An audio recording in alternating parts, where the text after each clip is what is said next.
दोस्तों नमस्कार। कभी कभी ऐसा लगता है कि आम आदमी पार्टी एक पार्टनरशिप फर्म की तरह है।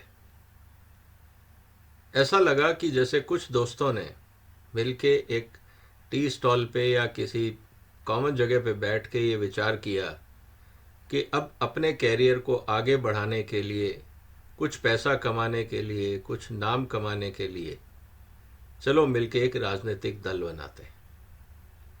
उसकी भूमिका बनाई गई कि अगर हम सीधा राजनीतिक दल के रूप में उतरेंगे तो शायद कोई समर्थन नहीं देगा।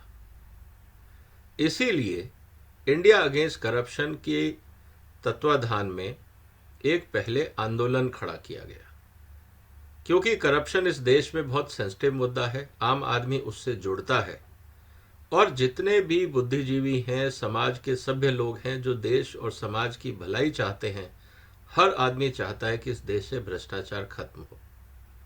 जब ये आंदोलन शुरू हुआ, धीरे धीरे जितने भी बुद्धिजीवी वर्ग के लोग थे वो उससे जुड़ते गए, कॉलेज के यूथ उससे जुड़े और बाद में गृहिणियां भी, और हर आदमी धीरे धीरे इस आंदोलन से जुड़ा। और जब ये आंदोलन पूरे पीक पे आ गया था और सरकार ने इनकी बात मान ली थी कि जन लोकपाल जो बिल ये बात कर रहे थे लाने के लिए, उस समय कांग्रेस की सरकार थी, उन्होंने कहा ठीक है, आपने कहा है, आपकी बातें हम मान लेते हैं और हम इस बिल को संसद में लाएंगे। अब आप प्रदर्शन और ये आंदोलन जो है इसको खत्म कर दें। अन्ना हजारे के नेतृत्व में ये आंदोलन हुआ, क्योंकि अन्ना हजारे का एक व्यक्तित्व ऐसा है कि एक इंसान बहुत ही सिंपल सादी जीवन शैली का इंसान समाज के लिए काम करता है, तो जनता ने इमोशनल होकर उनका साथ दिया।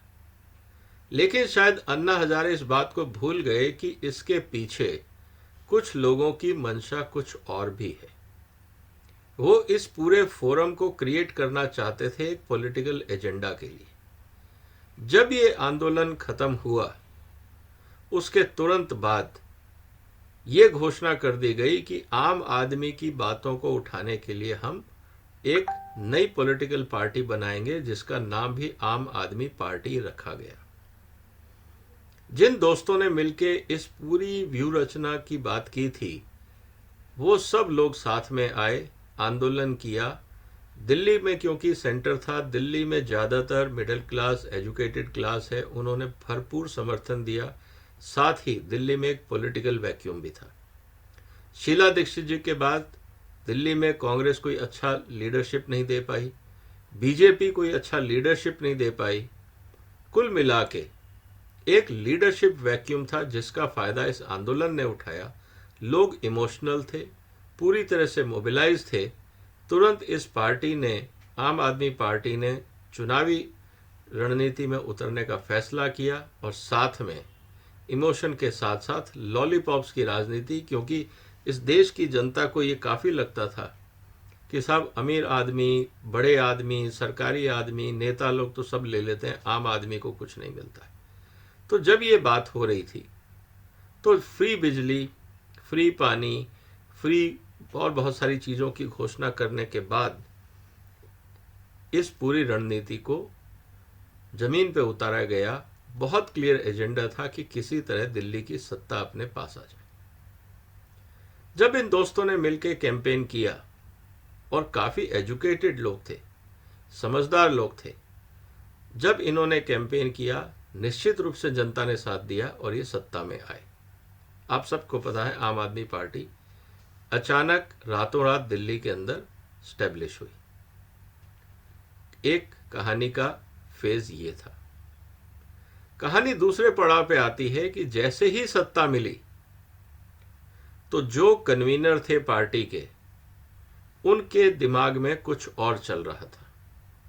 उनको चाहिए था पूरा फ्री हैंड, क्योंकि अब पावर आ गई थी, उनके एम्बिशन बढ़ गए थे, उनको चाहिए था फ्री हैंड। जो लोग समाज में जरा भी हैसियत रखते थे, जिनको लोग सुनना चाहते थे, जिनके साथ लोग आम आदमी पार्टी में जुड़े थे, केजरीवाल साहब ने सबसे पहले उनको एक एक करके बाहर निकाला। क्योंकि केजरीवाल साहब की अपना कोई जनाधार नहीं है। आज भी अगर हम ये कहें कि केजरीवाल साहब के पीछे कोई मास मोबिलाइजेशन है, ऐसा नहीं है। तो जिन लोगों की इमेज अच्छी थी समाज में, जिनके कारण मिडिल क्लास इस पार्टी से जुड़ा था, उन सब को किसी ना किसी रूप में, किसी ना किसी बहाने केजरीवाल साहब ने बाहर का रास्ता दिखा दिया। जो लोग बेइज्जत नहीं होना चाहते थे, उन्होंने खुद रिजाइन कर दिया।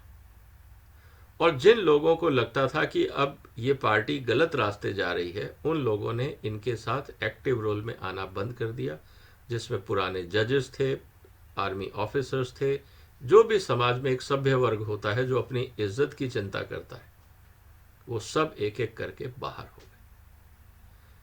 अब बचे कुछ क्लोज नेट ग्रुप के लोग, जिसको आप ये कह सकते हैं कि इस पार्टनरशिप फर्म के अंदर जितने भी लोग थे, एक एक करके सबको बाहर निकाल दिया, क्योंकि अब तो बिजनेस चल निकला। अब अगर ज्यादा लोग जुड़े रहते तो बंटवारा ज्यादा होता, वो पॉसिबल नहीं था, क्योंकि सारा माल तो खुद रखना था।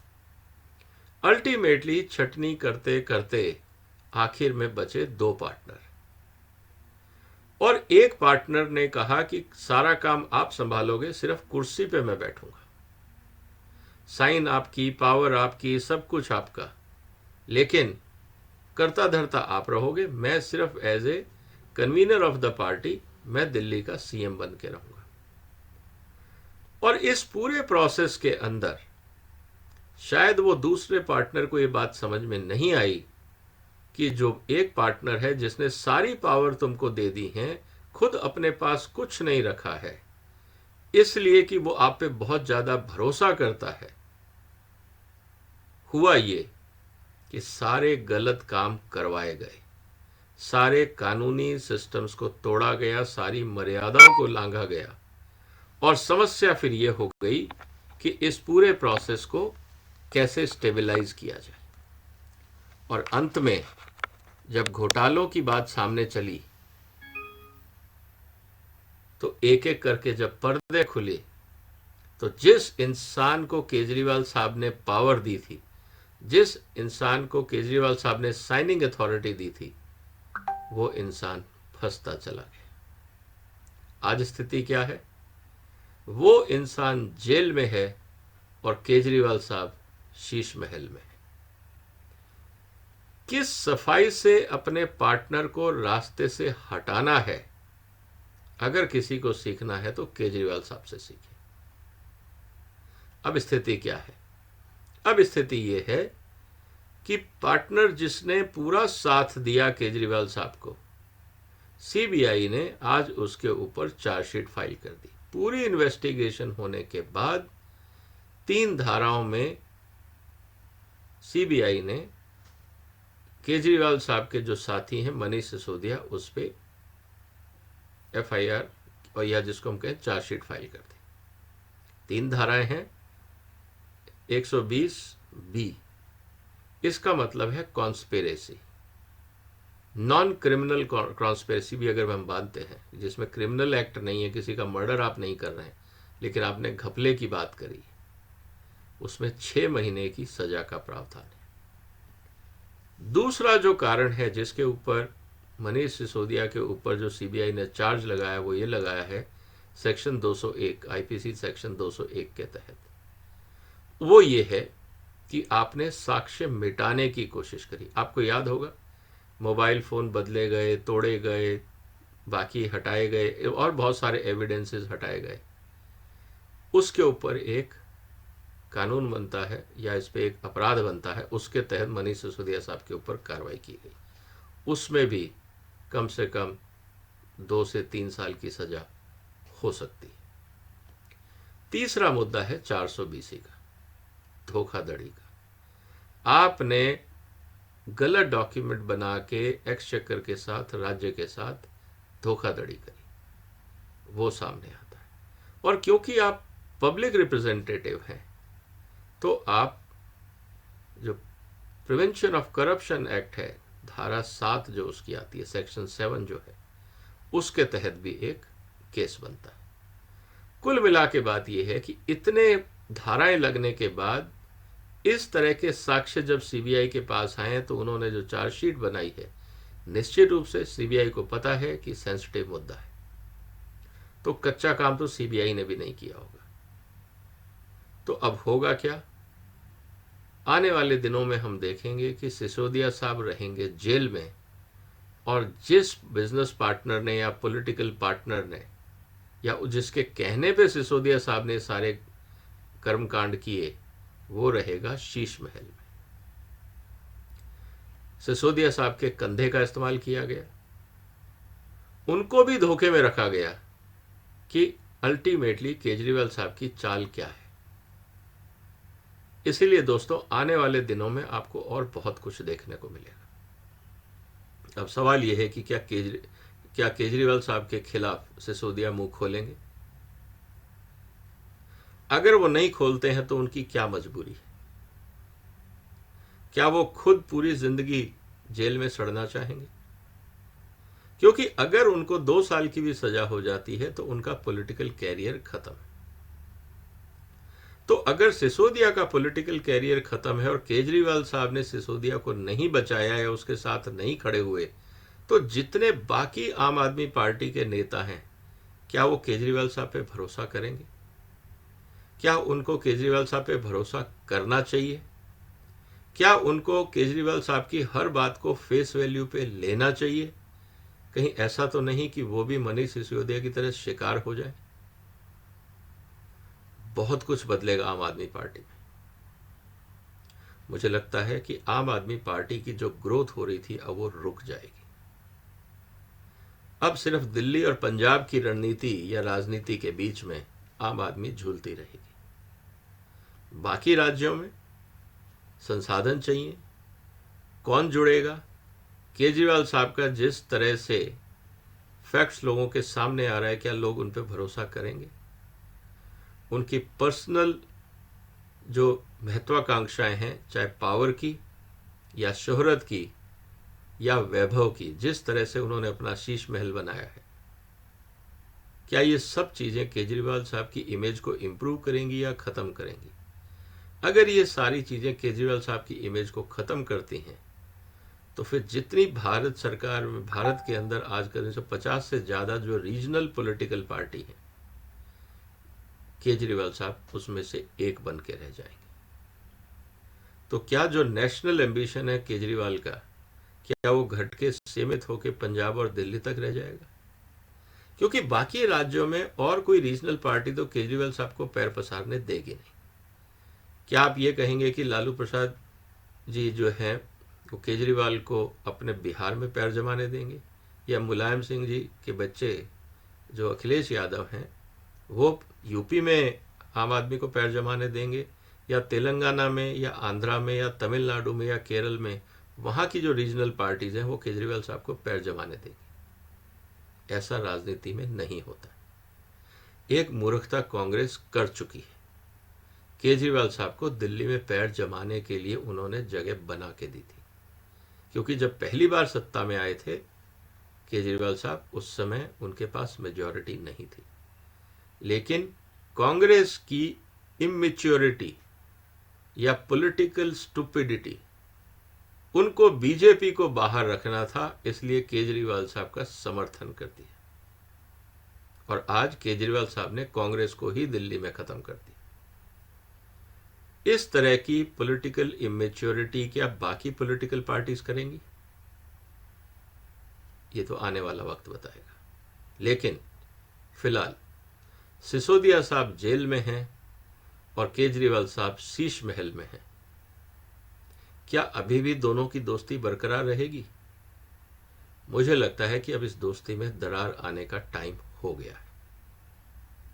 अब ये कितनी जल्दी और कितनी बड़ी दरार बनती है ये तो वक्त बताएगा।